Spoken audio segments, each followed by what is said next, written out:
पावसानं थैमान घातलेलं आहे आणि हवामान खात्याच्या विभागानुसार राज्यात अनेक जिल्ह्यांमध्ये पाऊस बरसलेला आहे. त्यामुळे पाहूयात पावसासंदर्भातल्याच बातम्या मॉन्सून सुपरफास्टमध्ये.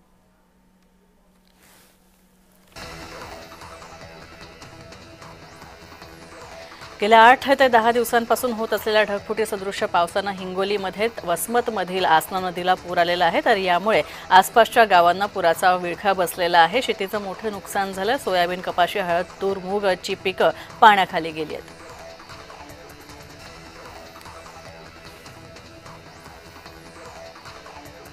अहिल्यानगर अहमदपूर राष्ट्रीय महामार्गाजवळ असलेल्या जाधव वस्तीमध्ये पुराचं पाणी शिरलं आणि यामुळे शेतात गुडघाभर पाणी झालेलं आहे. हे पाहून शेतकऱ्याला अक्षरशः रडू कोसळलं आणि आता जनावरांना खायला चारा सुद्धा उरला नाहीये.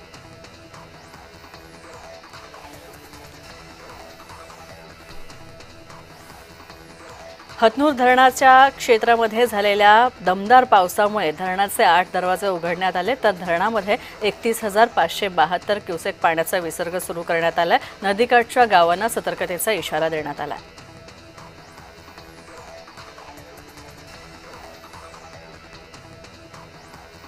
धाराशिवच्या बेदरवाडीमध्ये उमेश वनवे यांच्या शेतकऱ्याच्या 2 गायींचा पाण्यात बुडून मृत्यू झाला. तर एक गाय वाहून गेली आहे. तर 2 एकर शेती असलेल्या वनवे कुटुंबाचा उदरनिर्वाह दुधाच्या व्यवसायावर अवलंबून होता आणि त्यामुळे जनावरांचाच मृत्यू झाल्यामुळे या कुटुंबावर शोककळा पसरली आहे.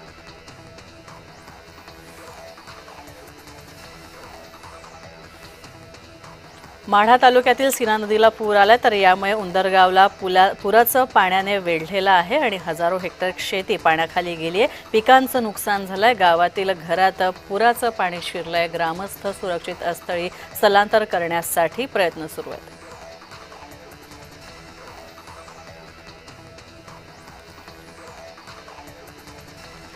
नाशिकमध्ये गोदाघाट परिसरामध्ये पाण्याची पातळी दिवसेंदिवस वाढते. तर यामुळे दुतोंड्या मारुतीच्या मांडीपर्यंत पाणी शिरलेलं आहे आणि आता नाशिकमध्ये देखील येलो अलर्ट पावसाचा जारी करण्यात आला. तर गोदाघाट परिसरामध्ये रहिवाशांनी सतर्क राहावं असं सांगण्यात येत आहे.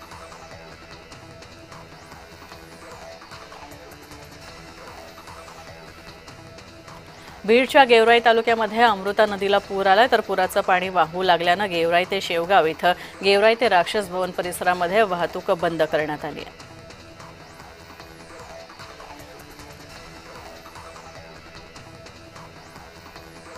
पावसामुळे सोलापूर जिल्ह्यातील शाळा महाविद्यालयांना सुट्टी जाहीर करण्यात आलेली आहे. तर भोगावती नदीतून सीना नदीमध्ये मोठ्या प्रमाणात पाण्याचा विसर्ग सुरू करण्यात आला. पूरसदृश्य परिस्थिती निर्माण झाल्यामुळे जिल्हाधिकाऱ्यांनी हा निर्णय घेतला.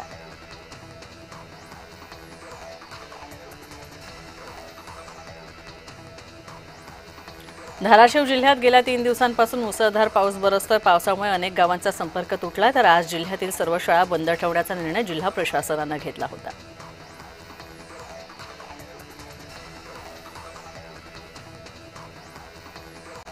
बुलढाणा जिल्ह्यातील सिंदखेड राजा तालुक्यामध्ये पावसामुळे शेतकऱ्यांचं अतोनात नुकसान झालं. तर ढगफुटीमुळे शेतकऱ्यांच्या हाती असलेलं पीक वाया गेलंय. शेतकऱ्यांच्या शेतामध्ये मोठ्या प्रमाणात पाणी साचलंय. तलावाचं स्वरूप शेतीला प्राप्त झालंय. अनेक ठिकाणी जनावरं सुद्धा दगावली आहेत आणि आता पंचनामे न करताच सरसकट मदत जाहीर करावी अशी मागणी शेतकरी करतात.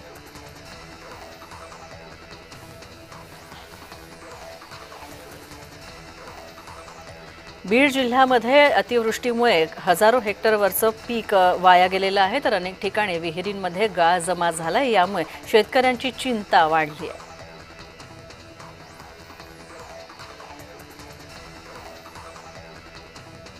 नाशिकच्या नांदगाव तालुक्यामध्ये गिरणा धरण हे 100% भरलंय. पावसामुळे धरणाचे दरवाजे पुन्हा एकदा उघडण्यात आले. धरणाच्या 6 दरवाजे प्रत्येकी 60 सेंटीमीटरनं उघडण्यात आले. तर त्यातून 14,830 क्युसेकनं पाण्याचा विसर्ग गिरणा नदी पात्रामध्ये सुरू करण्यात आलाय. तर नदीकाठच्या नागरिकांना सतर्कतेचा इशारा देण्यात आला.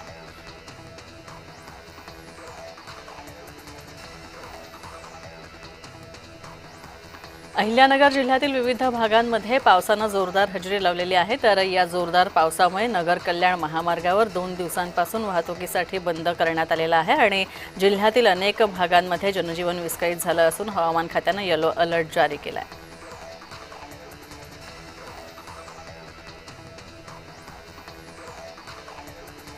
बीडच्या माजलगावमध्ये मुसळधार पाऊस सुरू आहे आणि या सिंदफणा नदीच्या पाण्यानं चिंचोली गावाला वेढा घातलाय तर गर्भवतीला दवाखान्यात दाखल करण्यासाठी एनडीआरएफच्या पथकानं धाव घेतली।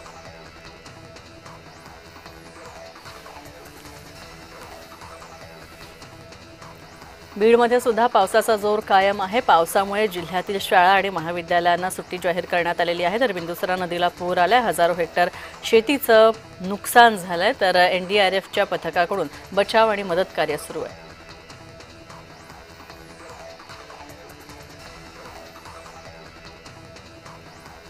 मराठवाड्यातील सर्व जिल्ह्यांमध्ये अतिवृष्टी झाली आणि त्यातच जालन्यातील अंबड तालुक्यामध्ये भोकरवाडी शिवारांमधील शेतकऱ्यांची शेती पाण्याखाली गेली आहे। सोयाबीनच्या शेतामध्ये गुडघाभर पाणी साचलंय तर नुकताच नुकसान भरपाई लवकरात लवकर देण्यात यावी असं सुद्धा शेतकऱ्यांनी विचारणा केली आहे।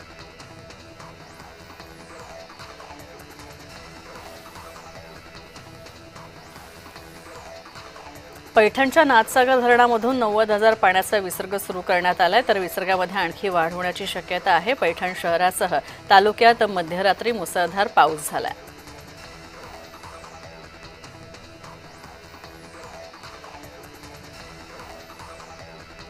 मराठवाड्यामध्ये अतिवृष्टीनं थैमान घातलाय। 5,320 गावांमधील खरीप पिकाचा चिखल झालाय तर एकाच दिवसामध्ये 75 मंडळांमध्ये अतिवृष्टीनं थैमान घातलाय।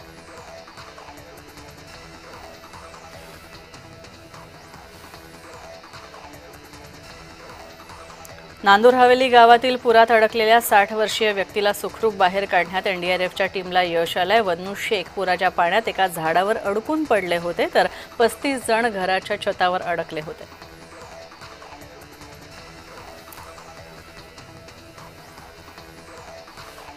संभाजीनगर जिल्ह्यामध्ये गेल्या 8 दिवसांपासून पावसानं कहर माजवलेला आहे आणि यात पैठण, सोयागाव तसंच कन्नड, वैजापूर या तालुक्यांमध्ये सर्वाधिक वृष्टी झाली आहे। लवकरात लवकर पंचनामे करून मदत करावी अशी मागणी करण्यात येते तर जिल्हा कृषी अधीक्षक प्रकाश देशमुख यांनी लवकरात लवकर पंचनामे करण्यात येतील, मदत जाहीर करण्यात येईल असं आश्वासन दिलं।